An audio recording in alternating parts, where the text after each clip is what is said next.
Mr. Shrey, welcome on. Simon Cello, Simon Cello. my favorite Danish delight. That's right, my favorite Indian delight. We always have good chats together, and that's really why I wanted to, for selfish reasons, have it to chat again. Because No, I mean, this is great. It's a first-time experience for me, so yeah, excited about it. yeah, and we will go with the flow right now because in the end of the day, like my audience and the guy that we're working with on the program is kind of like, men that are high achievers or want to become high achievers and that sort of thing. So I always kind of like start from that perspective. So in your mind, how do you, like, what's the definition of a high performing, peak performing individual? Yeah, I mean, I think there's a lot of narrative around it already, right? But everyone's definition should be personal. And in that sense, I think when I started out, financial freedom was number one. But once you've achieved that, I think success is defined by the freedom of exploration, because you want to explore life. So having the ability to explore however you want it. Yeah. And ultimately, then the pursuit of a purpose. Yep. Right? So like knowing what you want kind of thing? Going for it, or? Yeah, I mean, having a vision, which ultimately achieves some sort of positive contribution, I think is important. Yeah. Because I mean, why else are we here on this planet? What is the meaning? Yeah. Yeah. And how do you think everyday people can kind of like fit into that? Like when we're thinking about Steve Jobs, we're thinking about people that really create something big. Like we're gonna talk about your story, of course, but what do you think about the mom or the dad, the guy, the girl in the 30s, the 40s? Like how are they relating to this purpose, vision, meant for something? How they It probably has to start with finding a way to achieve financial freedom, right? And then I guess there's certain characteristics which you and I can both agree on. Determination and consistency is probably one of the top two attributes. But then, also being thoughtful in terms of what the business case is, what your own talents and skills are. Because if you're doing this day in and day out, and at the beginning you're hustling pretty much all the hours except for the hours you're sleeping, then you want to have a deep-rooted passion for what you're doing, I think. Yeah. Right? So finding that passion, like... Yeah, I mean, it has to start from an innate interest, but then it needs to then probably curve into a business gap, right? Yeah. Yeah, I totally agree. Like, I have some good chats today. I think a lot of the times it's, people read or, they learn something new, but it's hard for them to apply it to something. So I love what you're saying in terms of like it's an innate curiosity. I want to learn, I want to improve, and then what? What am I using it for? Yeah. You know what I mean? Is there a problem I'm trying to solve that can make me money? Yeah, exactly, yeah. Using that as a base. Yeah. So that like you mentioned financially, that's the first thing. Like where did that come from? Like just fill me a little bit in on like the backstory. Like obviously you grew up in, was it Mumbai or? Yeah, spent most of my adult life in Mumbai. I mean, I was in Mumbai, born, raised, schooled till the age of 17, then went to the US for college. Yeah. For 4 years, I studied engineering. Then worked as an engineer for a couple of years, and then decided to start a food business. So the food was, I was never truly interested in engineering as, a passion. I always found the idea of engineering interest because I find science super interesting. But I think food is something I naturally connected to. And when did you do that? Like, so you went to US when you were what? 18? 17, 17, 18, 4 Yeah. years. 4 years, yeah. Back home. Back home, and then I worked in the Philippines for 2 years. Right. What were you doing there? So there's this company called SAP, and they were starting up their operations in the Philippines. Yeah. So I worked with them kind of in a role that was a little bit of engineering, a little bit of business development, a little bit of marketing. So it was like a mini entrepreneurial role inside a company. It was super cool. Yeah. Philippines is great. Yeah, I heard. It's a lot of fun. Yeah, good food as well. Yeah, I mean, it's a diverse range of food. Yeah. So that was really your first sort of like experience with entrepreneurship. Yeah, after the Philippines, well, that was still a job, but it had more freedom than a job, which is what I enjoyed about it. Yeah. And then after that was my first Yeah. stint. And what was the things, because I want to touch on that now, like, so, because I know you obviously discovered the business in the Philippines. I was inspired by it, yeah. Yeah. Yeah. So fill me in on, you're going from college to the Philippines, you're getting this entrepreneurial role in a company where you get a little bit more free roles and you can do what you want. Did that help you to then open your eyes for like take the next step, or did you learn some skills you then applied into that, actually taking the jump and starting your own thing? Or Yeah, I mean, corporate culture always helps, right? The idea of how to work with a team, communicate in a corporate way, work ethic, all of those things you can't learn anywhere else but on a job. Yeah. But I think ingrained in me was always the idea of determination. yeah, And so, I'd be obsessing about improving. And I think that iterating, improving fast, switching course if it's not working, yeah, yeah. those kind of things. And you learned that in that role? No, No. I think that was something that was was been- innate. Yeah, innate. Yeah, Yeah. yeah, yeah. I probably learned that in childhood. I mean, I think it was part of my upbringing because, Yeah. yeah. In what way? Like, do you remember a scenario where like you're looking back, that's when I learned it? Actually, it might have been sports. Like, I was into swimming. Yeah, And there was a moment where I would say, I don't know, like in the 8th grade or something, I was a really good swimmer, yeah, probably the best in the class. And then I kind of fell off, and then before college, people try and like upskill their resumes and stuff to get into a good college. So, yeah, in our school, they had like swimming captain and all of these kind of things, sports captains, etc. yeah, So actually, it was part of the idea then, like, hey, I used to be good at swimming, maybe I still am. yeah, And, did my first swimming practice, and then I was totally out of shape, like getting nowhere with it. So, I was almost defeated about it, but then there was a lot of encouragement from my mom's side, being like, should go you for just it, have to yeah. push Yeah, and you can do it. And then it's like, how do you compete against people who've been doing it for 6-7 years nonstop? But ultimately, like, I was like, fuck it. What do I have to lose? So I did it like 3 hours a day, every day for like 6 months. And I became swimming captain at the end. I won all of the races. And that was the moment where I was like, look, if you just put in the hard work yeah, and you don't give up, yeah, ultimately things work out. If you want it bad enough, Yeah. ultimately things work out. yeah, Yeah. always. Seems like it. Yeah. Right? I mean, Yeah, well, you figure out a there's different so way, many yeah. examples where if somebody really puts every intention behind what they want, it ultimately works out. Yeah, yeah, I 100% agree. Yeah, and that's one of the curious things about this universe. Yeah, yeah. Like that power of manifestation in that sense. Yeah. What do you think that is? Like, what like, because I agree with you, but it's almost like it's super hard to explain, but it's like for some people it just seems to always like get their way, even if it's challenging. Yeah, it's deep intention, I think. When you're deeply focused and you can visualize where you want to be, What it looks like, yeah. right? Then you can navigate. Yeah. I shouldn't do that, I should do more of that. You can navigate and iterate. Yeah. If something's not working, you quickly change gears because you know ultimately where you want to be. If Google Maps says you take a right and then a left and then but you can easily take a left and then a right and then ultimately get to the same space Yeah, yeah. Yeah, because you can see the because you know where you want to destination. go. Exactly, yeah. So yeah, man, into the juicy story, because that's how we met each other.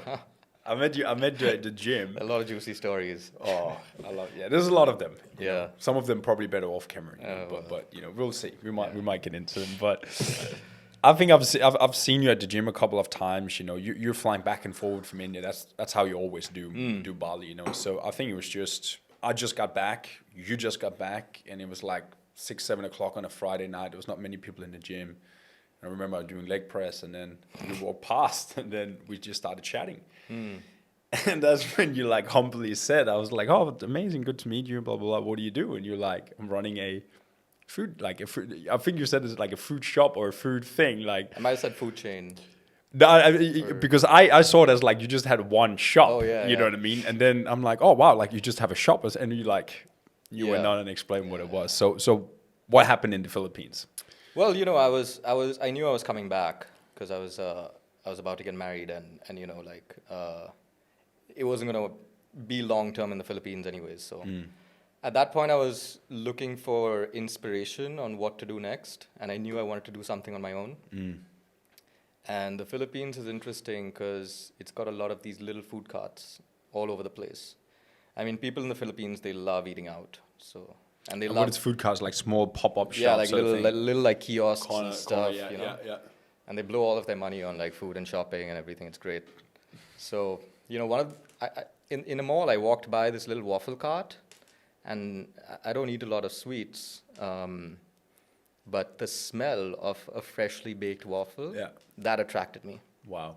And I was like, okay, this is interesting because no one really plays on the smell aspect of things. You know, people figure out branding and Visually, visuals, yeah. etc. But this is a whole different sense that was largely ignored. And so I was like, this is interesting. I looked a little bit more about the business, and I found it was an interesting business model, something that could be scaled.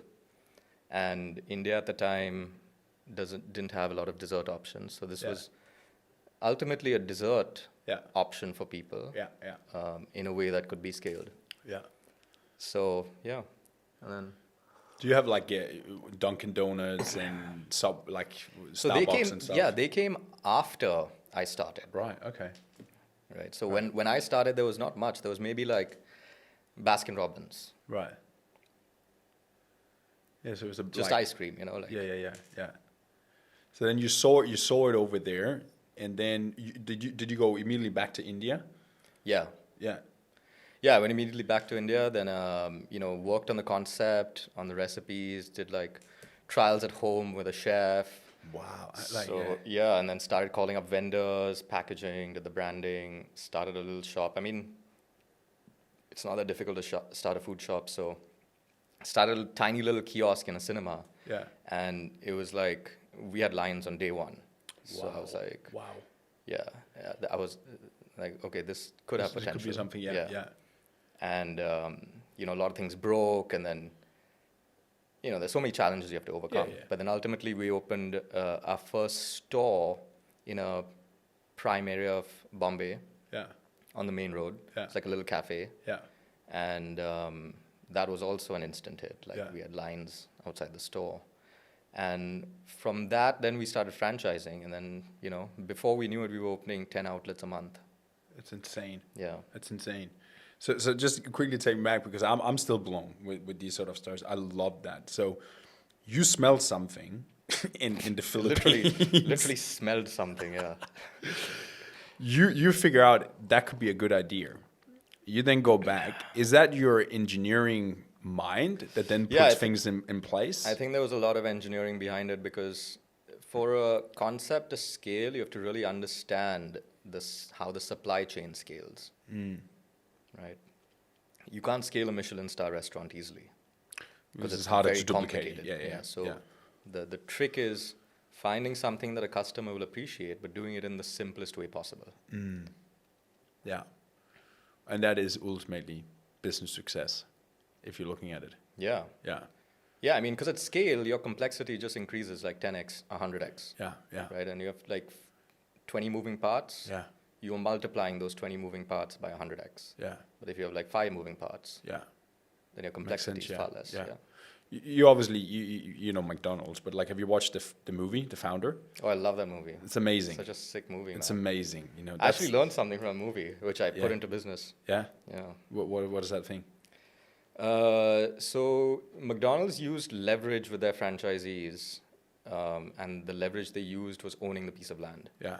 So even if the franchisee misbehaved, they control everything. Yeah, you out kind of thing. Yeah. So the concept of leverage in business was important, and so we did things. like security deposits. We had control of their POS system and online delivery, Yeah. etc. So they were kind of married to us, like, Yeah. you know, one of those Siamese twin type things. So they Mm. couldn't. That's important. Yeah. You want control. You want still, control, know? yeah. Yeah. Because it's kind of like, I was talking with another guy about some supplements and that sort of thing today. And I'm like, anything in business could be copied. You know what I mean? Like, take a supplement, it's magnesium and it's zinc and it's something else. Yeah, and you just like, put a different sticker, different find sticker a and contract like- manufacturer, done. How do you navigate with that? Like, is that a legal thing or is it like a smart business thing? Like, how do you navigate in terms of like franchise and making it yours so people can't copy it? Yeah, so one is the control, but the other one is, I think, at the initial parts of the business, for you to really create a brand. Once you have a brand, once you have a certain size, They know you. then economies of scale work in. You can offer the best product at the best price, Yeah. and it's hard for people to compete. But to get to that critical point, you really need to go to war. Yeah.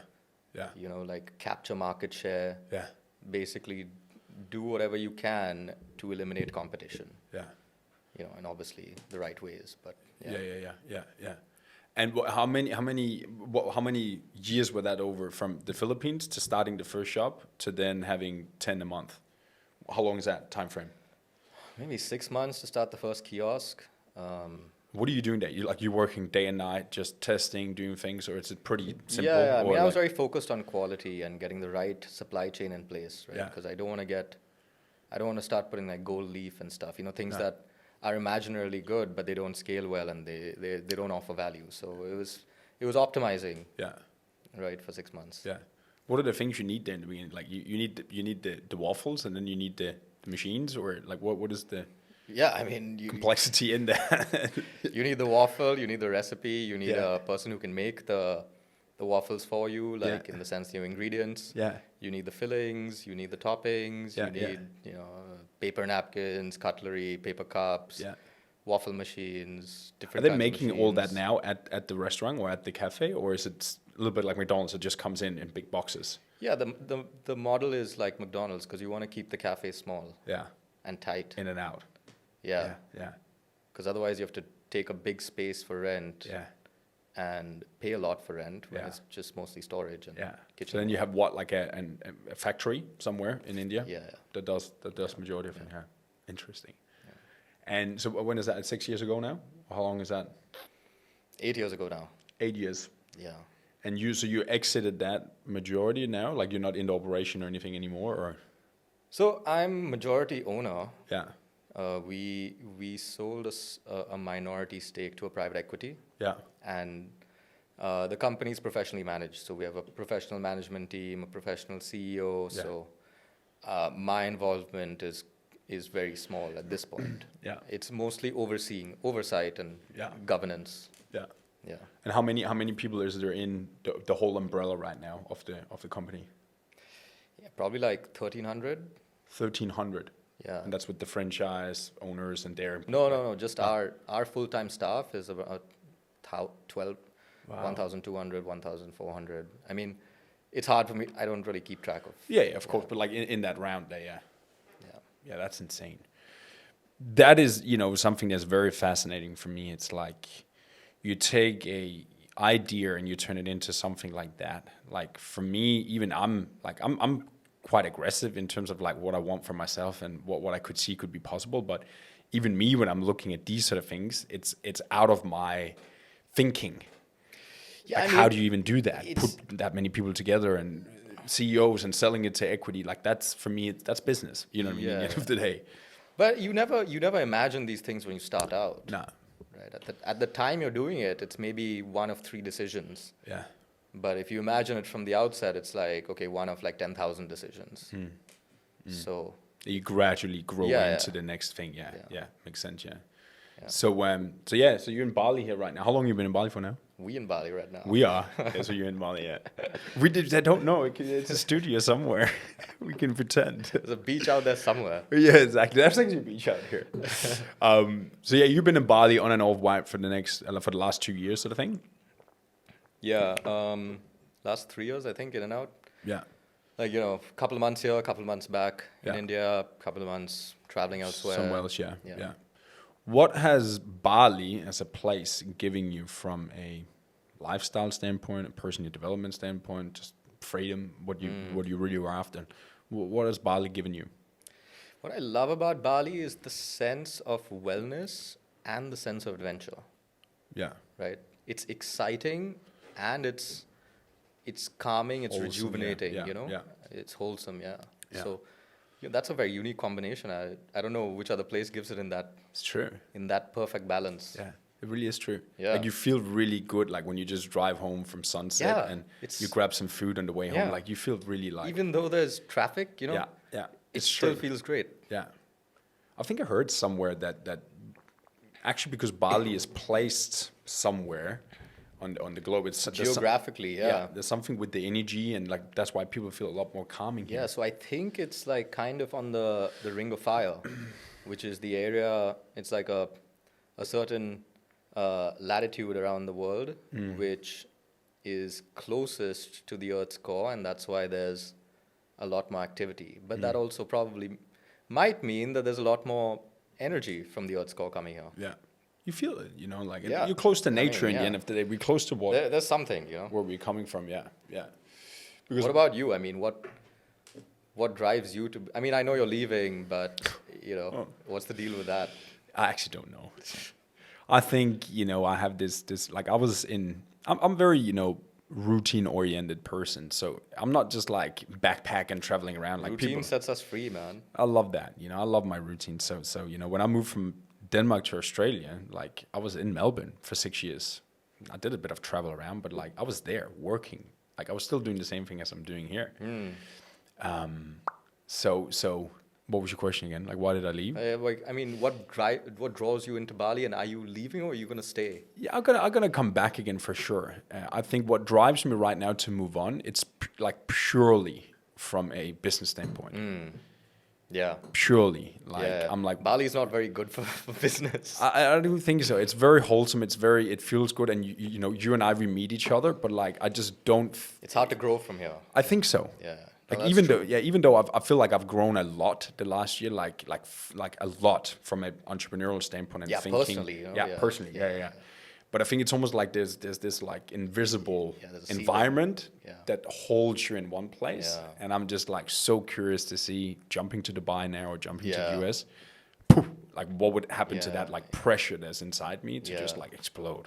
Well, it makes a lot of sense. Yeah, I mean, You know what I Bali, mean? Like- yeah, Bali definitely has a ceiling as far as business is concerned, I think. I think so. Yeah, I think so. But yeah, what's next for you now in Bali? I know you're doing some chocolate thing. Cacao, man. Yeah, I'm Yeah. super inspired by cacao Yeah. as a plant, as what it represents, its benefits. Yeah. Yeah. So I've started a company called Sacred Cacao, and we're essentially trying to reinvent how chocolate is consumed. Mostly because the way chocolate is consumed now is not very nutritious, and cacao is extremely beneficial. Why is it not nutritious? Like the sugar, the oil. Yeah, there's a bunch of unnatural ingredients like that, very refined unnatural ingredients. But also, what they do to the cacao, it's harvested in a way where it's mass produced. It's like a lot of mass produced vegetables you see this way today. Tomatoes, for example. You look at a tomato and it doesn't taste like anything anymore. Yeah. You go to tomatoes in Italy and they're fantastic. So, Bali is unique because the farmers here put a lot of care and worship actually into their work, and that's yielded some really interesting and characteristic cacao.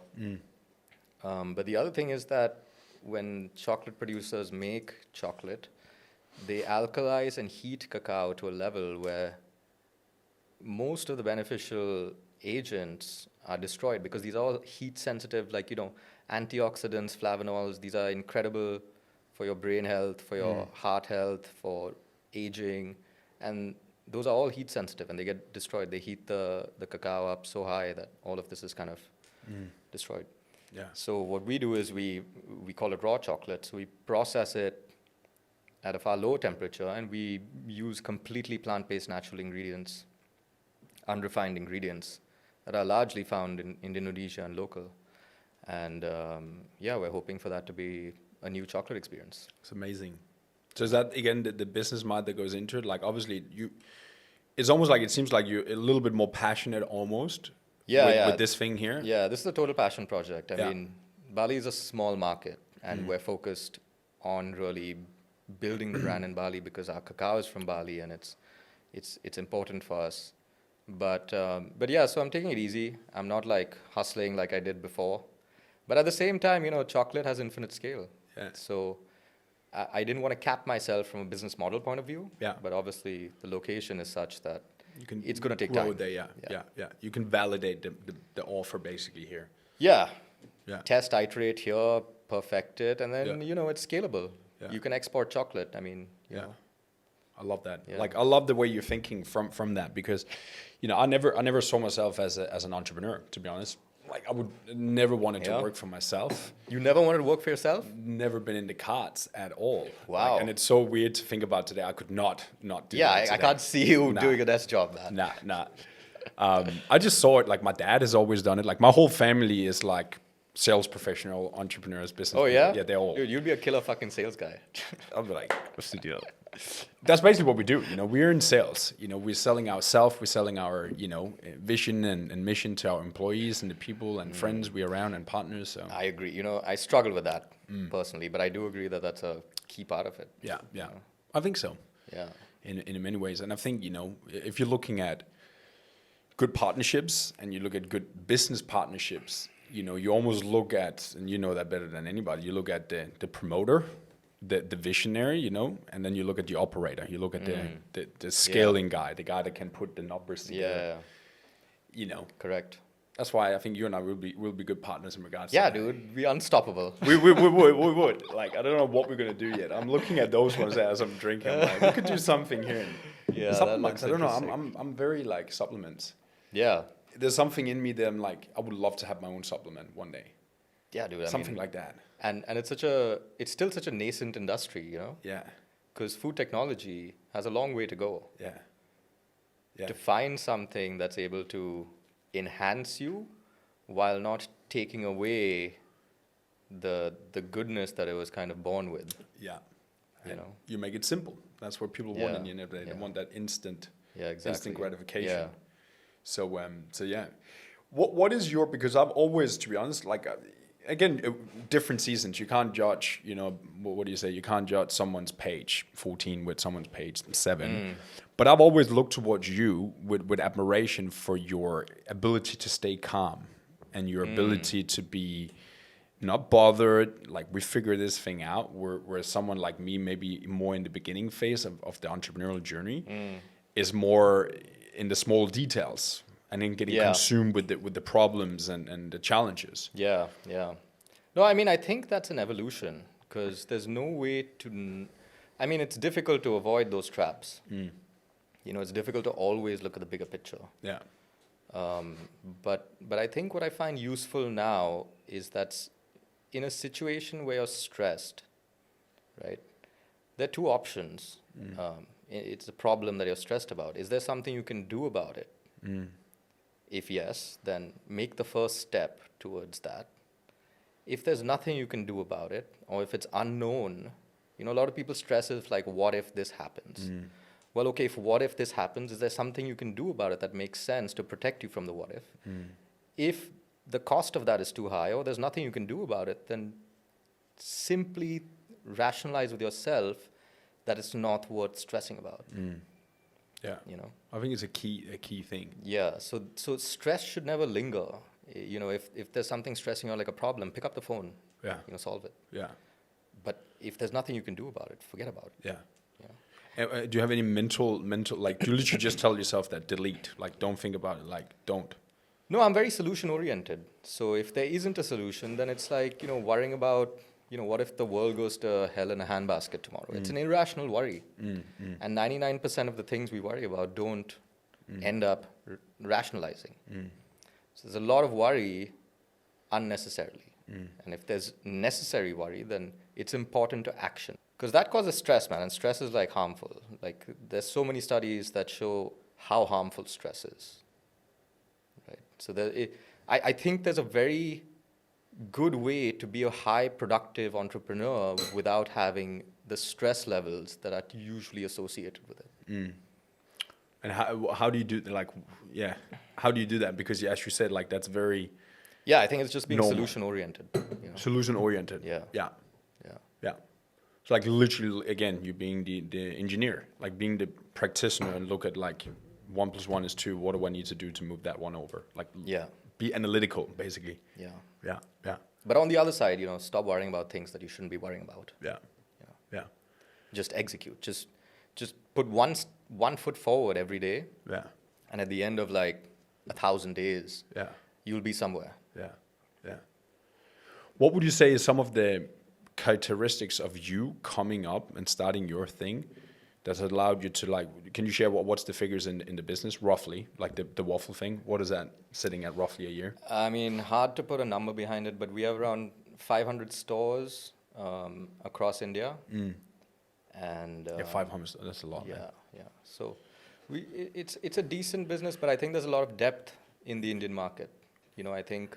Like you go deeper. Yeah, I think we could go to 1,000, 2,000 stores. Yeah. So. And that would be what, like 50 mil plus, 30 mil plus? Yeah, at that point, it'd be a big business. Yeah. So that is a big thing. you know what I mean? That is a very big thing, grateful for it. Yeah. Yeah. Extremely fortunate, I think. It's amazing. It's amazing. What would you say if you coached a person 10 years, like you talk to 5-year younger self or 10-year younger self, what would be the things you would say to that person? Like, obviously we talked about don't worry, don't stress, but what would be the mindset or almost like the characteristics, beliefs, and then maybe also the skill and trait development that this person should focus on to become super successful financially, but also having yourself with you in the process, like you obviously you have the family, you're married and stuff. Yeah. What would you say would be a good sort of like, just focus on these 3 things? That's interesting what you touched upon. Like having a stable personal base, like being single and being an entrepreneur, I think is difficult. That adds, because like romance and intimacy is such an important part of life. Yeah. And if you're trying to solve for now 2 different things, you're solving 2 different problems instead of one. Yeah. So that's one of those things that's interesting you touched upon that. I didn't really think about until now. I think it's a big one, yeah. So having that stable, intimate relationship, you don't want to worry about, your. I mean, I was fortunate in India. Like I had things set up. My parents are well-to-do, and I didn't have to worry about a roof over my head and basic necessities. I mean, sometimes that's motivation. Yeah. But for me, it's a distraction. Yeah. I don't want to worry about things that I don't need to worry about, like basic needs. And having a personal relationship is a basic need, I think. So that, like, personal relationship, have a stable home base. Yeah, I think that's huge, man. I think a lot of people don't talk about that. I think so. Like, to share my, limiting belief in that, it's almost like I've been more single throughout my 20s. Yes, you have. Intentionally so. Intentionally. Because, bro, it's almost like, I only, I've had a 1.5 year relationship while I've been an entrepreneur. And then when I was like 21, 20, 18, like that's kind of different. But the way that I'm maybe put up in my mind now, a relationship is, and it's a limiting belief and it's not good. It's almost like it was a cap on my energy. My inspiration, and that can be the person. It can be, right? It depends on the person you're with. Yeah, Totally. So what are some good tips from you? Because obviously you're coming from a, different culture, different background and stuff in regards to that. Yeah. What are some key things to get a long-term relationship to work and have that stability and make it work in both favors? Yeah, I think ultimately, like, my idea with a relationship is like 1 + 1 = 3. Yeah. Right. So I went into it with that mindset. Like I wanted someone who was going to be a life partner, not just arm candy. I wanted someone who would allow me to express myself freely, because I'm willing to let, a free expression. I think that's important. Freedom of expression, because you have one life, man. you don't want the person who you're going to spend the rest of your life with make you compromise on how you want to express this life. So that's super important. Right? And then ultimately you have each other's back. There's a sense of security, a sense of love, a sense of, you know, a base, you know. So when you have those things, those core things in another person, then I think 1 + 1 = 3. Yeah. And what does that mean? 1 + 1 = The 3. sum of the parts is more than the whole. You make it better, basically. Yeah. Then, yeah. You're getting an exponential growth with the relationship Yeah. because it's complementing and allowing freedom of expression and the freedom of exploration of life together. Yeah. And so you saw that like physically in the business. Like, were you always married? Like at that time when we started the business, you were married, we started together actually. Yeah. Yeah. Okay. Yeah. So I mean, that was super complicated. It's like, it's difficult stuff, you know, it's a lot, man. because like you're taking stuff back home and stuff, so it's super complicated. So it's not really about that. I mean, obviously that did help, you know, having a co-founder at the early stages, but I think the division was pretty much clear. Like, it was, someone's got to be the visionary and someone's got to kind of help that visionary. Yeah. Help that vision. Yeah. You can't have two people trying to build a vision. That's a conflict. That's usually what people do. You know what I mean? In business, they find a good friend and they're exactly the same as the friend, and then like, let's start a business. I don't know if is that good. I don't think so. Yeah, I don't It's know. going to be ego. It's going to be conflicting. It's going to be Yeah. like fire. It's like a relationship. Yeah. You need to have that different symphony. And men and women have a really interesting dynamic because, you know, with men and men, there's a lot of ego involved. Yeah, and So women, there they has don't to have be- that. Yeah, they do, but like, it's a different way. They do. It's a different way, Calming, right? yeah. Yeah, with a man business relationship, I think there has to be a lot of inherent trust. Yeah. Yeah. How do you spot that in even just people, business partner, It's friends? so rare, like- man. Like, how do you even, you know? Yeah. It's It's probably time, isn't it? Yeah. It's time and behaviors and actions. And is Exactly. that person congruent with what the they're saying? values. Yeah. Yeah. Yeah. I believe, Yeah. It's a tricky one. Yeah. What are you in India? What sort of like religion are you preaching in India? Is it Buddhism or I'm spiritual, not religious. spiritually not religious? So how do you, are you But the prevalent religion in India is Hinduism. Hinduism? Yeah. Are you taking aspects, because I see you as a calm dude. I'm like, he must know something I don't know. You must be blessed with an energy. No one knows anything. like an angel flying on his back, you know. Like, how do you know, because I wanted to touch on certain things there. So like, when you look at spirituality, faith, beliefs, and then the other aspect, which is psychedelics, how do you see this aspect of life making another person better? Because we talked about making money, being scalable, practical. We talked about relationship. Yeah. How is that aspect over here necessary and important for a person to be a whole and high performance individual? Yeah. It's a big one. Yeah, I mean, there are a lot of elements to it. I think for anyone who's taken psychedelics, especially like LSD and mushrooms, and, you know, I haven't taken some of the stronger ones like ayahuasca, etc. But I think anyone who takes them understands that there's a true power to that, and there's true knowledge to be taken out of it. Because what happens is you start using parts of your brains in ways that you've never used them before. And that shifts your perception of reality. Now, that can be a scary thought, but ultimately, your own reality is a current balance of chemicals in your mind.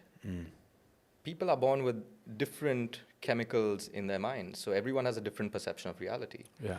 So if this can allow you to be a different version of reality for a certain period of time, that's extremely knowledgeable. Right? You learn things about yourself, about decisions that you're going to make, about the world. So I think once you do that, that starts being the gateway of bigger questions about life. Yeah.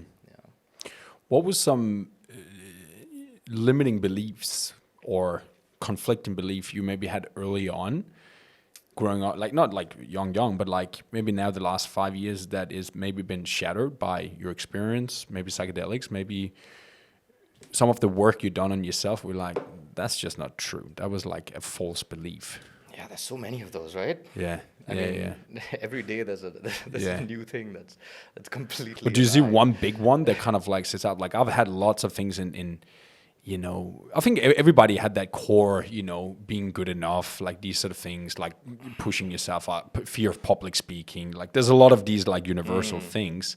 Yeah, I mean, you start realizing that there's a certain truth to manifesting things, in the sense of, you know, this universe, and there's so many things we don't know about it. So, yeah, maybe that's a whole different thing. But another limiting belief, I guess, is that people don't change, and I think people don't understand that how quickly people are changing. So if you know someone, and then you meet them again in 5 years, they're an entirely different person. And a lot of people, the mind doesn't recollect that, right? It doesn't rationalize that. So it's still holding on to a certain impression or a certain version of a person that they had. However, and obviously it depends. Like our speed, if you're traveling and you're exploring new things, the level of adventure, the level of exploration will change you faster. So if you're meeting a person who's exploring being an entrepreneur, really exploring life, that person's going to keep changing very, very quickly. And I think now we've come to an age where a lot of people are more exposed, whether it's, you know, through the internet, technology, travel, you know, this nomad lifestyle.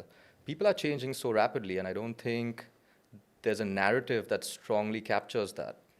Because you have to reset your baseline on a person from time to time. And how do you do that? I don't know. Yeah. Yeah.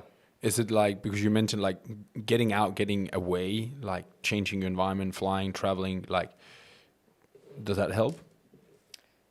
That helps in your personal evolution. Yeah. But, you know, people who've known you, they might not relate to who you are anymore. Yeah. Right? And that's okay, but I think people get confused, like, oh, he's changed, or someone's changed. That's I think a good thing. It's an evolution. I think so, yeah. I think, you know, like that's why, you know, personally, like when I moved to Australia when I was 22, you know, I feel like I was reborn when I moved there. I was 22, like brand new language, No new culture, baggage, you know? no baggage. Yeah. And it's crazy. You can't almost put words on what it feels like to be there, because you feel like literally you're a brand new person in an adult body, and you're looking through new eyes, and you're like, you kind of have some experience, but it's like it's a different place. Yeah, what a beautiful thing that is, huh? It's amazing, bro. It's amazing. It's the best thing that ever You happened. get to in my life. relive life Basically, yeah. new Yeah. through different eyes and a Yeah. different perspective. Yeah. So that's why, you know, again, I love Bali for that. I love, Yeah, you're from India, I'm from Denmark. exactly. We can bond over the same thing, whether it's a green tea, a protein shake, or limoncello shots at some You know what I mean? Or like a lamb chop at Yema Kebab, or like, you know, so steak at many good shelter. things, yeah. That it ends there for you. Yeah, exactly. I'm gone. I'm home now. That's your list. Yeah, That's your exactly. entire list. Exactly. Yeah. What did I say? You know, when you know something is good. Okay, Yeah, then why change it? Yeah, yeah. Have you been to Smoke? It's called Smoke. Yeah. Oh. Follow Smoke House, but Smoke Yeah, like. towards La Brisa. Yeah. Dude, Pretty good, huh? Why have we not been there? That's proper Yeah. male it's food. So good. It's so good. Big backyard barbecue. Yeah. Everything. I think last time I was there, it took a long time for the food to come out. It was the same for us. It Yeah, was like so- over an hour. I'm like, this So is you weird. know, like that's not sustainable. Yeah, that's right. It's not scalable. It's not scalable. Exactly. Yeah. So yeah, I wanna wrap up here right now with last two questions. You know, so obviously, you know, you're doing the cacao thing right now. You're building a house in Bali. You're married. You're traveling around. How old are you now? 34. 34, yeah. 34. Living your best life It's pretty good. in many ways. Can't complain. What is the vision and mission for yourself 5, 10, 15 years from now? Like, what are you aspiring to evolve into? Or are you more of just applying yourself to the present moment and see yourself I'm here where I'm at right now. What are your thoughts on that? I mean, so it's, I think, a combination that's cool, because you want to kind of visualize where you want to be with a certain mission, because purpose is important. It's one of the things that sets intelligent life apart, is the sense of purpose. So with your sense of purpose, I think you need to have a certain vision of where you want that purpose what you want that purpose to look like. Because that's going to motivate you, drive you every day to reach new heights, to be more creative. And then, that's that. But from a personal point of view, I'm really trying to capture the happiness of the moment, and to not put myself in extremely stressful situations for accelerating that sense of purpose or whatever it may be. I'm not trying to push myself to really develop new skills. I'm very content where I am, so I'm just trying to maximize the moment, but then also drive my sense of purpose. And wherever that takes me in terms of learning new skills, meeting new people, evolving, then that's part of that journey. Yeah. Yeah. And it's probably also because you got the experience right now. So it's like what takes a man when he's 10 years old to lift the dumbbell that's 10 kgs, like you can do that in your sleep now. Exactly. You know what I mean? That's such a powerful thing. The idea of compounding interest with every aspect of life. Yeah. You can just solve a problem faster. You can get to where you want faster with a lot of different aspects of your life than you could 10 years ago. Yeah. So that frees up so much space. And basically, room.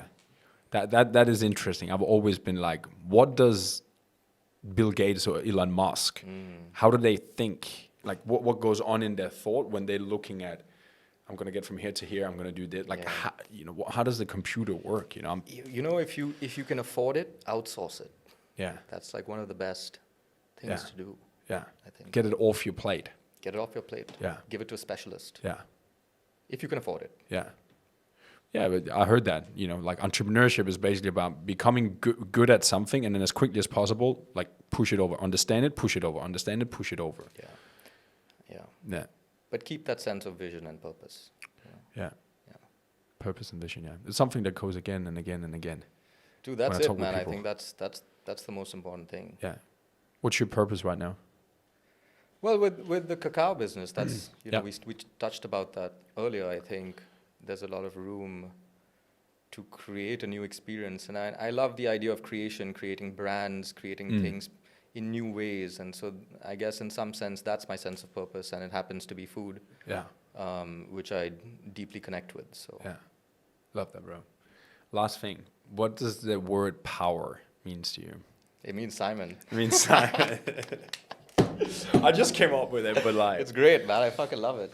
I want a shirt. We will get you a shirt. Yeah. But what is it sort of like, because, a lot of the times, like, the reason why I sort of, like, cultivated around it was really looking up the word in the dictionary and, like, really, like, tapping into it from an identity standpoint. Yeah. But what does it symbolize for you? For me, like, freedom is power. Freedom. Yeah. Health is freedom. Wealth is freedom. Yeah. Freedom. Personally, power, like just being in control and the person who has the most time and uses it in the way that they find most meaningful is the wealthiest man on earth. Love that. Right. Love that. I think that sums it all up. Great. My brother.